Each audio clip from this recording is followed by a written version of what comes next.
Lamanina akhulelweyo abanga ngelithi bahleli phansi kwemeko ezingaginyisi mathe kwesibhedlela. Abanye babonakala belala ezitulweni naphansi.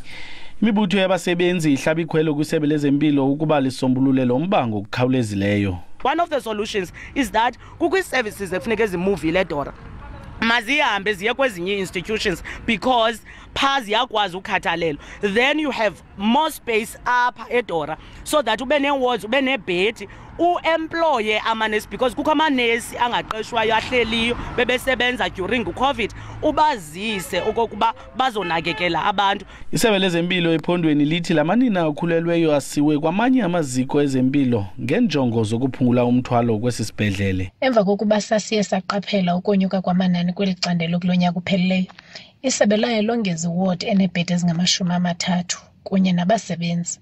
Kodwa siyaqaphela ukuba kwakhona emva kwezo nzame asonyuka amanani kweli candelo lokubelekisa. Isebe lithi lizama ngandlela zonke ukuza nesisombululo kule ngxaki njengoko amanani kumacandelo okubelekisa engaphezulu kunomlinganiselo. Kwindaba ze SABC ndingulwando nomoyi ndiseGqeberha.